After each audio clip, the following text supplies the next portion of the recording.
സ്നേഹപൂർവ്വം ക്ഷമ സീരിയലിൻ്റെ ലേറ്റസ്റ്റ് എപ്പിസോഡിൻ്റെ റിവ്യൂയിലേക്ക് എല്ലാവർക്കും സ്വാഗതം. അങ്ങനെ തിരുമേനി പറയണേണ്, എന്താണെങ്കിലും ഞാൻ പ്രശ്നം വെച്ച് നോക്കാൻ പോകുക, എല്ലാവരും പ്രാർത്ഥനയോടെ ഇരുന്നോളൂ, പ്രശ്നത്തിൽ അശുഭമായിട്ടുള്ളതൊന്നും കാണാതിരിക്കട്ടെ. അങ്ങനെ പറഞ്ഞ് അയാളൊന്ന് പ്രാർത്ഥിച്ചതിന് ശേഷം കബടി നിരത്തുവാണ്. അങ്ങനെ പ്രശ്നത്തിൽ തെളിഞ്ഞ കാര്യങ്ങൾ തിരുമേനി പറയണേണ്. ചില ദുസൂചനകൾ നാം കാണുന്നുണ്ട്. അല്ല, ഇപ്പോൾ ഈ കുടുംബത്തിൻ്റെ ഉടമ മറ്റൊരാളാണെന്നല്ലേ പറഞ്ഞത്? അതെ, ഞാനാണ് തിരുമേനി എന്ന് സാറ പറയുവാണ്. ഈ സമയം തിരുമേനി ചോദിക്കുന്നുണ്ട്, നിങ്ങൾ ഈ കുടുംബം വെട്ടിപ്പിടിക്കുന്നതിനായിട്ട് ചില ചതിപ്രയോഗങ്ങൾ നടത്തിയതായും അതുമൂലം മറ്റു പലരും വേദനിച്ചതായിട്ടൊക്കെ പ്രശ്നത്തിൽ തെളിയുന്നുണ്ട്. മാത്രമല്ല, കുടുംബത്തിലെ ഏറ്റവും മുതിർന്ന ഒരു അംഗത്തിൻ്റെ ശാപവും കൂടി നിങ്ങളുടെ തലയിൽ വന്നു ഭവിച്ചിട്ടുണ്ട്. അല്ല, അങ്ങനെ എന്തെങ്കിലും സംഭവിച്ചിട്ടുണ്ടോ? ഈ സമയം പത്മിനി പറയണേ, ഉണ്ട് തിരുമേനി. ഇവിടുത്തെ ഏറ്റവും മുതിർന്ന അംഗം ചന്ദ്രശേഖരൻ്റെ പരമേശ്വരേട്ടൻ്റെ അമ്മയാണ്. അമ്മയുടെ ഒത്തിരി വേദനകൾ സഹിച്ചിരുന്നു അമ്മയെ ഇവിടെ നിന്ന് ഇറക്കി വിട്ടത്. അത് സത്യം പറഞ്ഞാൽ ഞങ്ങൾക്ക് പോലും സഹിക്കാൻ പറ്റാത്തൊരു കാര്യമായിരുന്നു. അന്നേരം സാറ് പറയണേ, അതിന് ആരും ഇവിടെ നിന്ന് ഇറക്കി വിട്ടതല്ലോ, അവരുടെ അനിഷ്ടപ്രകാരം ഇവിടെ നിന്ന് ഇറങ്ങിപ്പോയതല്ലേ. ഈ സമയം തിരുമേനി പറയണേ, ഇനി ഇതിൻ്റെ പേരിലൊരു തർക്കം വേണ്ട. എന്തു തന്നെയാണെങ്കിലും അതുമാത്രമല്ല, കുടുംബത്തിലെ പരദേവതമാരുടെ കോപവും കാണാൻ സാധിക്കുന്നുണ്ട്. ഉഗ്രകോപിയെ മാറിയിരിക്കുവാണ് ദേവി. പിന്നെ മറ്റൊന്നും കൂടി കാണുന്നുണ്ട്. എന്താ തിരുമേനിയത് എന്ന് സാറ് ചോദിക്കുക. ഈ സമയം തിരുമേനിയാണെങ്കിൽ ഒന്നും മിണ്ടാതെ അവിടെ നിന്ന് എഴുന്നേറ്റ് പുറത്തേക്ക് പോകുവാണ്. അന്നേരം എല്ലാവരും തിരുമേനിയുടെ പിന്നാലെ തന്നെ പുറത്തേക്ക് ഇറങ്ങുന്നുണ്ട് കേട്ടോ. ഈ സമയം തിരുമേനിയാണെങ്കിൽ മുറ്റത്തൊക്കെ ചെന്ന് എന്തോ ഒരു കാര്യം തിരയുവാണ്. അങ്ങനെ അവിടുത്തെ തുളസി ചെടി നിൽക്കുന്ന സ്ഥലം കാണുന്നതും തിരുമേനി ഇതിൻ്റെ അരികിലേക്ക് ചെല്ലുവാണ്. എന്നിട്ട് ചോദിക്കണേ, ആരാ ഇവിടെ ഈ തുളസി തടി നട്ട് അതിനെ പരിപാലിച്ചുകൊണ്ടിരുന്നത്? അത് കേൾക്കുന്നതും കൽപ്പന പറയണേ, അത് രാധികയാണ് തിരുമേനി. ആണോ? അന്നേരം പത്മിനി പറയുന്നുണ്ട്, അതെ, എൻ്റെ ഇളയ മകൻ്റെ ഭാര്യയാണ്, അവരിപ്പോൾ ഇവിടെ ഇല്ല. ഈ സമയം തിരുമേനി പറയുന്നുണ്ട്, സത്യം പറയാലോ, ആ കുട്ടി ദൈവത്തിൻ്റെ അനുഗ്രഹമുള്ള കുട്ടി തന്നെയാണ്. ഈ കുടുംബത്തിൻ്റെ ഐശ്വര്യം അവൾ തന്നെയായിരുന്നു. ഇതേ സമയം ഉർവശിയും ഇവരുടെ ഈ സംസാരമൊക്കെ കുറച്ചങ്ങ് നീങ്ങി മറഞ്ഞു നിന്ന് ശ്രദ്ധിക്കുന്നുണ്ടാവും. ഈ സമയം തിരുമേനി പറയുന്നുണ്ട്, എന്തു തന്നെയാണ് ആണെങ്കിലും ശരി, ആർക്കും ഇഷ്ടപ്പെട്ടില്ലെങ്കിലും ശരി, എനിക്ക് പറയാനുള്ളത് പറഞ്ഞില്ലേ പറ്റൂ. നിങ്ങളുടെ കുടുംബത്തിലുണ്ടായിരുന്ന ഐശ്വര്യം നിങ്ങളായിട്ട് തന്നെ ഇറക്കി വിട്ടതുപോലെയാണ് എനിക്കിപ്പോൾ തോന്നുന്നത്. അതുതന്നെയാണ് കുടുംബത്തിൽ വന്നു ഭവിച്ചുകൊണ്ടിരിക്കുന്ന തുടർച്ചയായിട്ടുള്ള ഈ അനർത്ഥങ്ങൾക്കും കാരണം. അതൊക്കെ കേട്ടിട്ട് സാർക്കും ചന്ദ്രശേഖരനൊന്നും അത്രക്കങ്ങ് ഇഷ്ടപ്പെട്ടിട്ടില്ല കേട്ടോ. ഈ സമയം പത്മിനിക്കും പരമേശ്വരനൊക്കെ ഒത്തിരി സന്തോഷമാകുവാണ് രാധികയെക്കുറിച്ച് തിരുമേനി പറഞ്ഞ വാക്കുകളൊക്കെ കേൾക്കുമ്പോൾ. അന്നേരം സാർ ചോദിക്കുന്നുണ്ട്, തിരുമേനി, ഇതിനൊക്കെ എന്താ ഒരു പരിഹാരം? എന്ത് പരിഹാരം വേണമെങ്കിലും ചെയ്യാം. അന്നേരം തിരുമേനി ഒരു നിമിഷം ഒന്ന് ആലോചിക്കുക. എന്നിട്ട് പറയണേ, ഉടനെ അധികം വൈകാതെ തന്നെ കുടുംബത്തിലൊരു ഐശ്വര്യ പൂജ നടത്തണം. അവിടെ ആ പൂജ നടക്കുന്ന സമയത്ത് അതിന് നേതൃത്വം വഹിക്കാനായിട്ട് ഇവിടെ ഈ തുളസി ചെടി നട്ട ആ പെൺകുട്ടിയുണ്ടല്ലോ, ആ പെൺകുട്ടിയും വേണം ഇവിടെ. ഇല്ല തിരുമേനി, അത് ഒരിക്കലും നടക്കാൻ പോകുന്നില്ല എന്ന് സാറ പറയുക. അന്നേരം തിരുമേനി പറയണേ, നിങ്ങൾ എന്നെ പ്രശ്നം വെക്കാൻ വിളിച്ചു, ഞാൻ പ്രശ്നം വെച്ച് എൻ്റെ മുമ്പിൽ വന്ന പരിഹാരവും പറഞ്ഞു. എനിക്കിതിൽ മറ്റൊന്നും ചെയ്യാനില്ല. നിങ്ങളെ ചെയ്യുകയോ ചെയ്യാതിരിക്കുകയോ അതെല്ലാം നിങ്ങളുടെ ഇഷ്ടം. അങ്ങനെ പറഞ്ഞാൽ തിരുമേനി അവിടെ നിന്ന് ഇറങ്ങാൻ നിൽക്കുക. ഈ സമയം ചന്ദ്രശേഖരൻ പറയണേ, തിരുമേനി ഒരു നിമിഷം. സാറാ, ഞാനിതുപോലെ ദൈവിക കാര്യങ്ങളിലൊന്നും ഇതുവരെ എതിർപ്പ് പ്രകടിപ്പിച്ചിട്ടില്ല. കുടുംബത്തിലെ വിശ്വാസങ്ങളും അനുഷ്ഠാനങ്ങളൊക്കെ അനുഷ്ഠിച്ചു പോകുന്നതാണ് എൻ്റെ ഒരു രീതി. ഇപ്പോൾ നമ്മുടെ കുടുംബത്തിൽ നേരിട്ടുകൊണ്ടിരിക്കുന്ന പ്രശ്നത്തിന് ഇതൊരു പരിഹാരമുള്ളെങ്കിൽ നമുക്കത് എങ്ങനെയെങ്കിലും ചെയ്യാം. തിരുമേനി പറയൂ. അന്നേരം തിരുമേനി പറയണേ, ഞാൻ പറഞ്ഞല്ലോ, ഐശ്വര്യ പൂജ, അതിന് ആ പെൺകുട്ടി എന്താണെങ്കിലും എത്തിയിരിക്കണം. മാത്രമല്ല, അന്നത്തെ ദിവസം പൂജ കഴിഞ്ഞ് ഈ തുളസിത്തറയിൽ ആ പെൺകുട്ടിയെ കൊണ്ട് തന്നെ ഒരു തുളസി ചെടിയും കൂടി നടിയിപ്പിക്കണം. പിന്നീട് ആ ചെടി ഒരു കോട്ടോ ഇല്ലാതെ പരിപാലിച്ച് മുന്നോട്ട് പോകണം. അങ്ങനെയാണെങ്കിൽ തൽക്കാലം കുടുംബത്തെ ബാധിച്ചിരിക്കുന്ന ദോഷമൊക്കെ ഒരു പരിധി വരെ നീക്കാൻ പറ്റും. എന്നാൽ ശരി, പൂജക്കുള്ള ഒരുക്കങ്ങൾ എത്രയും വേഗം തുടങ്ങിക്കോളൂ. അങ്ങനെ പറഞ്ഞ് തിരുമേനി അവിടെ നിന്നും പോകുന്നുണ്ട്. പിന്നീട് കാണിക്കുന്നത് ആ ഒരു മെൻ്റൽ ഹോസ്പിറ്റലാണ് കേട്ടോ. അവിടെ മറ്റേ ആദ്യം നിന്നിരുന്ന സെക്യൂരിറ്റി മാറി രണ്ടാമത്തെ സെക്യൂരിറ്റി വന്നിരിക്കുവാണ്. ഈ സമയം വരുണും രാധികയും കൂടിയും സൂര്യയും കുട്ടി വീണ്ടും അവിടെ എത്തുന്നുണ്ട്. അങ്ങനെ സൂര്യയാണെങ്കിൽ ഒരു ഭ്രാന്തൻ്റെ രൂപത്തിൽ ഷോർട്ടും ഒരു മുണ്ടൊക്കെ ഇട്ട് ആകെ വയലൻ്റ് ആവാൻ നിൽക്കുന്ന രീതിയിൽ റെഡിയായി നിൽക്കുവാണ്. ഈ സമയം സൂര്യയുടെ തലമുടിയൊക്കെ ആണെങ്കിൽ അതൊക്കെ ഒന്ന് വൃത്തികേടാക്കി ഭ്രാന്ത ലുക്ക് ക്രിയേറ്റ് ചെയ്യുവാൻ കേട്ടോ രാധിക. അങ്ങനെ രാധിക മാസ്കൊക്കെ വെച്ച് റെഡിയായി നിൽക്കുവാൻ. ഈ സമയം വരുൺ പറയണേ, ഏട്ടാ, എന്നാൽ അപ്പോൾ നമ്മൾ നമ്മുടെ പ്ലാൻ ആരംഭിക്കുമല്ലേ? പിന്നെ അല്ലാതെ ദേ രണ്ടുപേരും എൻ്റെ കയ്യിൽ കയറി മുറുക്കെ പിടിച്ചോ. അങ്ങനെ വരുണും രാധികയും സൂര്യയുടെ കയ്യിൽ കയറി പിടിക്കുവാണ്. ഈ സമയം സൂര്യയാണെങ്കിൽ ആകെ വയലൻ്റായി ഒച്ചയുണ്ടാക്കി അവർക്കൊപ്പം ആ ഒരു ഗേറ്റിൻ്റെ അങ്ങോട്ടേക്ക് ചെല്ലുവാണ് കേട്ടോ. ഈ സമയം സൂര്യ അവിടെ കിടന്ന് ബഹളം ഉണ്ടാക്കിക്കൊണ്ടിരിക്കുക.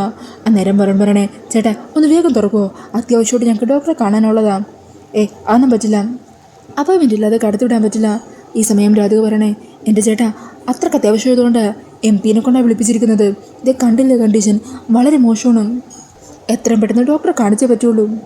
നിങ്ങൾ എന്ത് തന്നെയാണ് പറഞ്ഞാലും ശരി, അങ്ങനെ ചുമ്മാ ഒന്നും അകത്തേക്ക് കയറ്റിവിടാൻ പറ്റൂല. അന്നേരം സൂര്യ പൊട്ടിത്തെറിക്കണേ, ഡാ എന്താണ് നീ പറഞ്ഞത്? നിനക്ക് കയറ്റിവിടാൻ പറ്റൂലേ? നിന്നേണ്ടല്ലോ ഇന്ന് ഞാൻ എന്നും പറഞ്ഞ് സൂര്യയാണെങ്കിൽ അയാൾ ഉപദ്രവിക്കാൻ അടുത്തേക്ക് ചെല്ലുവാണ്. അന്നേരം വരുണൻ്റെ അധികം തടഞ്ഞു നിർത്തണേ. കണ്ടില്ലേ ചേട്ടാ, ആകെ വയലൻ്റാ. എന്ത് വേണമെങ്കിലും ആരെ വേണമെങ്കിലും എപ്പോൾ വേണമെങ്കിലും ചെയ്യാവുന്ന കണ്ടീഷനല്ല. അത്രയ്ക്ക് മോശമായതുകൊണ്ടല്ലേ ഞങ്ങൾ ഡോക്ടറിൻ്റെ അരികിലേക്ക് കൊണ്ടുവന്നത്. ചേട്ടനൊന്ന് വേഗം ഗേറ്റ് തുറക്ക്. അങ്ങനെ അയാളാണെങ്കിൽ സൂര്യയുടെ പെരുമാറ്റമൊക്കെ കണ്ട് ഭയന്ന് വേഗം തന്നെ ഗേറ്റ് തുറന്ന് അവരകത്തേക്ക് വിടുവാണ് കേട്ടോ. ഈ സമയം ആ സെക്യൂരിറ്റിക്കാരൻ അവിടെ മുമ്പ് നിന്നിരുന്ന ആളെ ഫോണിൽ വിളിച്ചിട്ട് പറയണേ, എടാ നീ നിൻ്റെ ഡ്യൂട്ടി കഴിഞ്ഞപ്പോൾ പോയല്ലോ. നീ പോയതിൻ്റെ പിന്നാലെ തന്നെ ഒരു മുഴുത്ത വട്ടനെയും കൂട്ടി രണ്ടുപേരും ഇവിടെ വന്നിരിക്കുന്നത്. ഓ സത്യം പറയാലോ, ഇവിടുത്തെ ഈ ജോലിനേക്കാളും നല്ലത് ഇതിനകത്തെങ്ങാനും ഒരു റൂമിൽ ഭ്രാന്തനായിട്ട് കഴിയുന്നത് തന്നെയാണ് എന്നൊക്കെ പറഞ്ഞ് അയാളാണെങ്കിൽ ആകെ ഭയന്ന് നിൽക്കുവാണ് കേട്ടോ. പിന്നീട് കാണിക്കുന്നത് ഡോക്ടറിൻ്റെ റൂമിലേക്ക് നടന്നു പോയിക്കൊണ്ടിരിക്കുന്ന വരുണിനെയും സൂര്യനെയൊക്കെയാണ്. ഈ സമയം വരുൺ ചോദിക്കുന്നുണ്ട്, രാധികെ മൊത്തത്തിൽ ഇവിടെ നിഗൂഢതകളാണ് ഉള്ളത്. ഇവിടെ എല്ലായിടത്തും CCTVകളുണ്ടാവും, നമ്മൾ സൂക്ഷിക്കണം. ആദ്യം ഏട്ടനെ കൂട്ടി നേരെ ഡോക്ടറിൻ്റെ റൂമിലേക്ക് പോകാം. തനിക്ക് ഡോക്ടറിൻ്റെ റൂമൊക്കെ അറിയാമല്ലോ? അറിയാം. അതെ ഏട്ടാ, അത്രയ്ക്കങ്ങ് ഓവറാക്കണ്ട കേട്ടോ, അതൊക്കെ നമുക്ക് നോക്കാടാ. അങ്ങനെ പറഞ്ഞ് അവർ നേരെ ഡോക്ടറിൻ്റെ റൂമിലേക്ക് ചെല്ലുവാണ്.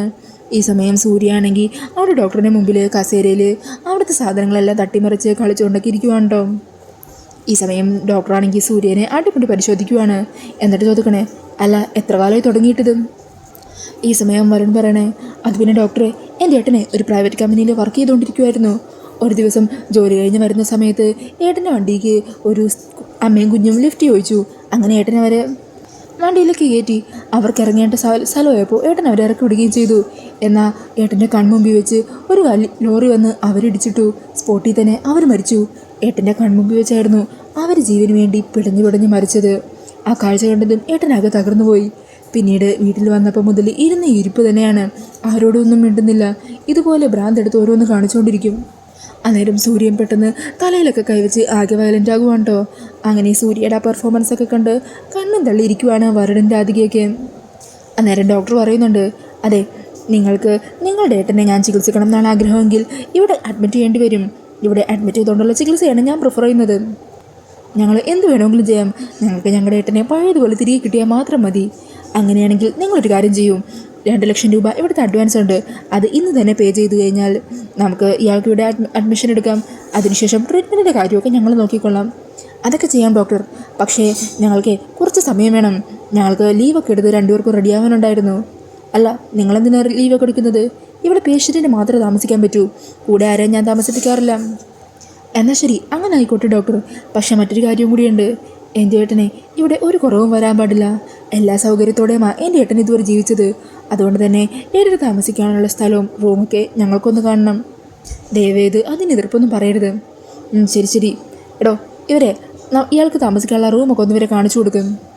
അങ്ങനെ അവിടുത്തെ അറ്റൻഡർക്കൊപ്പം വരുണിൻ്റെ അധികം സൂര്യനെ കൂട്ടി അവർ കൊടുക്കാൻ പോകുന്ന റൂം കാണാൻ പോകുവാണ്. ഈ സമയം അയാളുടെ പിന്നാലെ പോകുന്നതും വരുണിൻ്റെ അധികമാണെങ്കിൽ അവിടെയുള്ള ഓരോ റൂമും കയറി പരിശോധിച്ചുകൊണ്ടിരിക്കുവാണ്ടോ. ഓരോ റൂമിൻ്റെ ഉള്ളിലേക്ക് നോക്കി അവിടെ ആരൊക്കെയുള്ളതെന്ന് നോക്കിക്കൊണ്ടിരിക്കുവാണ്. അങ്ങനെ പെട്ടെന്നൊരു റൂമിൻ്റെ അവിടെ എത്തുമ്പോഴേക്കും ജനലിൽ കൂടി കിടക്കുന്ന 2 പേരെ കണ്ട് രാധിക വീണ്ടും ബാക്കിലേക്ക് വരുവാണ്. എന്നിട്ട് ആ ജനലിൻ്റെ ഉള്ളിൽ കൂടി അകത്തേക്ക് നോക്കാനായിട്ട് തുടങ്ങുമായിരിക്കും കേട്ടോ. അത് ശരിക്കും ശ്യാമയും അമൃതയും കിടന്ന റൂമായിരിക്കും. അവിടെ ശ്യാമയും അമൃതയും കട്ടിലിൽ കിടക്കുമായിരിക്കും. തിരിഞ്ഞു കിടക്കുന്നത് കൊണ്ട് തന്നെ രാധികയ്ക്ക് മുഖം കാണാൻ പറ്റുന്നില്ല. അങ്ങനെ കുറച്ചുകൂടി അടുത്ത് പോയി നോക്കാമെന്ന് വിചാരിച്ച് രാധിക ആ ജനൽ പതിയെ തുറന്ന് അതിൻ്റെ ഉള്ളിലേക്ക് നോക്കാൻ തുടങ്ങുന്നതും ഒരു സിസ്റ്റർ അങ്ങോട്ടേക്ക് എത്തുക. അതെ എന്താ കുട്ടി ഇവിടെ? പേഷ്യൻറ്റിനെ ഒന്നും ഡിസ്റ്റർബ് ചെയ്യാൻ പാടില്ല എന്നും പറഞ്ഞ് ആ ജനലടക്കുക. മര്യാദക്ക് പൊക്കെ. അങ്ങനെ പറഞ്ഞ് രാധിക അവിടെ നിന്ന് ഒടിച്ചു വിടുവാണ്. പിന്നീട് അറ്റൻഡർ അവർക്ക് കൊടുക്കാൻ ഉദ്ദേശം മുറിയിലെത്തിയിരിക്കുക. ദേ ഇതാ മുറി, ഇതാ കയറി നോക്കിക്കോ. അന്നേരം വരുൺ പറയണേ, ഇത് പറ്റില്ല, എൻ്റെ ഏട്ടനെ വേറെ ഏതെങ്കിലും നല്ല മുറി കൊടുക്കണം. അതെ ഇതൊക്കെ ഇവിടെ ഉള്ളൂ, പറ്റുമെങ്കിൽ അഡ്മിഷൻ എടുത്തിട്ട് ഇവിടുന്ന് പോടോ.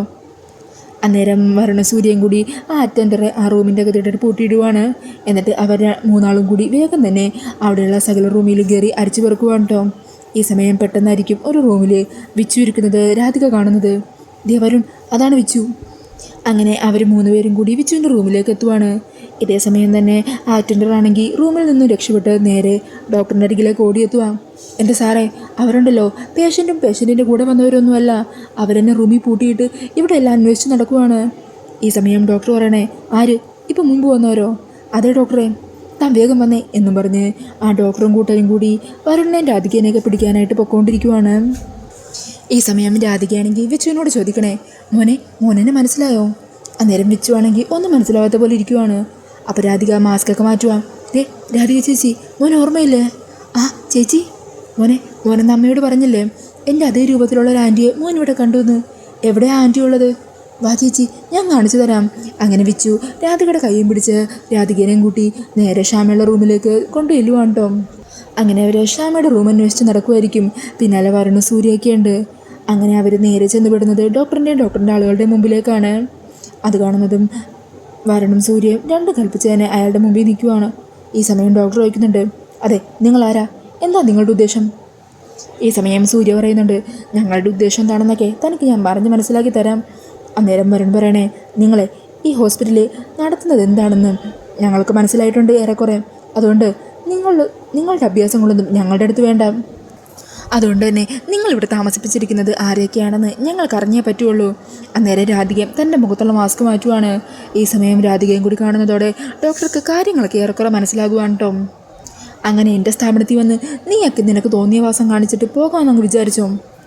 അന്നേരം വരുൺ രാധികയോട് പറയുന്നുണ്ട്, രാധികെ തമ്പിച്ചുവിനെ കുട്ടിച്ചെല്ല്, ഇവരുടെ കാര്യം ഞങ്ങൾ നോക്കിക്കൊള്ളാം എന്നും പറഞ്ഞ് ഡോക്ടറിൻ്റെ ആളുകളുമായിട്ട് വരുണ സൂര്യൻ ഫൈറ്റ് ചെയ്തുകൊണ്ടിരിക്കുവാണ്. ഈ സമയം വിച്ചുവാണെങ്കിൽ രാധികയും കുട്ടി വേഗം തന്നെ ഷ്യാമയുള്ള റൂമിലേക്ക് പൊയ്ക്കൊണ്ടിരിക്കുവാണ് കേട്ടോ. ഇവിടെ വരുണ സൂര്യയും കൂടി നല്ല ഫൈറ്റ് തന്നെയാണ് ചെയ്യുന്നത്. അന്നേരം ഡോക്ടറും സൂര്യനെ ചവിട്ടി താഴെയിട്ട് സൂര്യമായിട്ട് ഫൈറ്റ് ചെയ്യുന്നുണ്ട്. ഈ സമയം അവിടെ അടിയും പിടിയും ബഹളമൊക്കെ ആയതുകൊണ്ട് തന്നെ എല്ലാവരും അങ്ങോട്ടേക്ക് ഓടിക്കൂടുകയൊക്കെ ചെയ്യുന്നുണ്ട് കേട്ടോ. അന്നേരം ഷ്യാമ അമൃതയ്ക്ക് എണീറ്റിട്ടുണ്ടാവും. അങ്ങനെ എല്ലാവരും ഓടുന്നതും ബഹളം വെക്കുന്നതും ഒക്കെ കണ്ട് അവർ പുറത്തേക്ക് ജനലിൽ കൂടി നോക്കി നിൽക്കുക. ഈ സമയത്തായിരിക്കും വിച്ചുവിൻ്റെ ഒപ്പം അങ്ങോട്ടേക്ക് വന്നുകൊണ്ടിരിക്കുന്ന രാധികേനെ ഷ്യാമ കാണുന്നത്. ഏട്ടത്തി, എൻ്റെ മോളെ രാധിക മോളെ എന്നും പറഞ്ഞ് ഷ്യാമയാണെങ്കിൽ ഉറക്കെ വിളിക്കുവാണ് കേട്ടോ.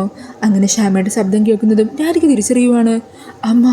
അമ്മ എന്നും പറഞ്ഞ് തിരിഞ്ഞു നോക്കി ആ ജനലിൽ നിൽക്കുന്ന ഷ്യാമേനെ കണ്ട് അങ്ങോട്ടേക്ക് ഓടിപ്പോകുന്ന രാധികയെ കാണിച്ചുകൊണ്ടാണ് കേട്ടോ എപ്പിസോഡ് തീരുന്നത്. അങ്ങനെ ഷ്യാമയും അമൃതയും ആ ഹോസ്പിറ്റലിൽ തന്നെ ജീവനോടെ ഉണ്ടെന്നുള്ള സത്യം വരുണും രാധികയൊക്കെ മനസ്സിലാക്കുവാണ്. പിന്നീട് പ്രമോയിൽ കാണിക്കുന്നത് വരുണും രാധികയ്ക്ക് ഹോസ്പിറ്റലിന് പുറത്ത് നിൽക്കുന്നതാണ് കേട്ടോ. അവർക്ക് അവിടെ ഷ്യാമയുണ്ടെന്നുള്ള കാര്യം ബോധ്യപ്പെട്ടെങ്കിലും അവിടെ നിന്നും ആ ടൈമിൽ തന്നെ ഷ്യാമയെ രക്ഷിക്കാനായിട്ട് പറ്റിയിട്ടില്ല. അവരെങ്ങനെ ACPയോട് തങ്ങൾ കണ്ടുപിടിച്ച ഈ കാര്യങ്ങളൊക്കെ തുറന്നു പറയുന്നതാണ് കേട്ടോ. ACPയോട് രാധിക പറയണേ, സാർ ഒരു കാര്യം ഉറപ്പാ, എൻ്റെ അമ്മയും അമൃത മാഡം അമ്മ ജീവിച്ചിരിപ്പുണ്ട് സാർ. അവർ രണ്ടുപേരും ജീവനോടെ ഉണ്ട്, ആ ഹോസ്പിറ്റലിൽ തന്നെയുണ്ട്. അത് കേൾക്കുന്നതും ACPയും വിശ്വസിക്കാനാവാതെ നിൽക്കുക. സത്യമാണോ നിങ്ങൾ പറയുന്നത്? അങ്ങനെ അവരെ തടയിൽ വെച്ചിരിക്കുകയാണ് അവരെങ്കിൽ അയാളെ ഞങ്ങൾ വെറുതെ വിടാൻ പോകുന്നില്ല. ബാക്കി കാര്യം ഞങ്ങൾ നോക്കിക്കൊള്ളാം എന്നും പറഞ്ഞ് ഷ്യാമയെ അവിടെ നിന്ന് രക്ഷപ്പെടുത്തുമെന്ന് രാധികയ്ക്കും വരുണും വാക്ക് കൊടുക്കുവാണ് ACP. പിന്നീട് പ്രമോയിൽ കാണിക്കുന്നത് അവിടെ നടന്ന കാര്യങ്ങളെല്ലാം ഡോക്ടർ ചന്ദ്രശേഖരനെ വിളിച്ചറിയിക്കുന്നതാണ്. അങ്ങനെ വരുണും രാധികയും അവിടെ എത്തിയ കാര്യങ്ങളും ഡോക്ടർ പറഞ്ഞ ബാക്കി സംഭവങ്ങളെല്ലാം കേട്ട് ഞെട്ടിലോട് കൂടി വിശ്വസിക്കാനാവാതെ നിൽക്കുവാണ് ചന്ദ്രശേഖർ. അതിനർത്ഥം അവിടെ ഷ്യാമയും അമൃത ഇനി സേഫ് അല്ലെന്നല്ലേ? എത്രയും പെട്ടെന്ന് തന്നെ അവിടെ നിന്നവരെ മാറ്റണമെന്നല്ലേ? അന്നേരം ഡോക്ടർ പറയണേ, ചന്ദ്രശേഖർ നിങ്ങൾ എന്താ എന്നെക്കുറിച്ച് വിചാരിച്ചിരിക്കുന്നത്? ഞാനൊരാളെ ഒളിപ്പിക്കണമെന്ന് വിചാരിച്ചിട്ടുണ്ടെങ്കിൽ മറ്റാർക്കും കണ്ടെത്താനാവാത്ത രീതിയിൽ അവരെ ഭംഗിയെ ഒളിപ്പിക്കാൻ എനിക്ക് നല്ലപോലെ അറിയാം. നിങ്ങളക്കാര്യം ഓർത്ത് വിഷമിക്കണ്ട. പിന്നീട് കാണിക്കുന്നത് പൂജാമുറിയെല്ലാം ഒരുക്കി പത്മിനി ഉർവശിയോട് അങ്ങോട്ടേക്ക് വരാൻ പറയുന്നതാണ് കേട്ടോ. വന്നോളൂ ഉർവശി, വന്ന് മനസ്സറിഞ്ഞ് ഭഗവാനോട് പ്രാർത്ഥിച്ചോളൂ. ഈ സമയം ഉർവശിയുടെ മുഖത്തെ കുരുക്കളൊക്കെ മാറിയിട്ടുണ്ടാകും. അങ്ങനെ അസുഖമൊക്കെ മാറി വരുവാണ് കേട്ടോ ഉർവശിക്കാണെങ്കിൽ നല്ല മാറ്റമുണ്ട്. താൻ ചെയ്ത കാര്യങ്ങളിൽ കുറ്റബോധമുണ്ട്.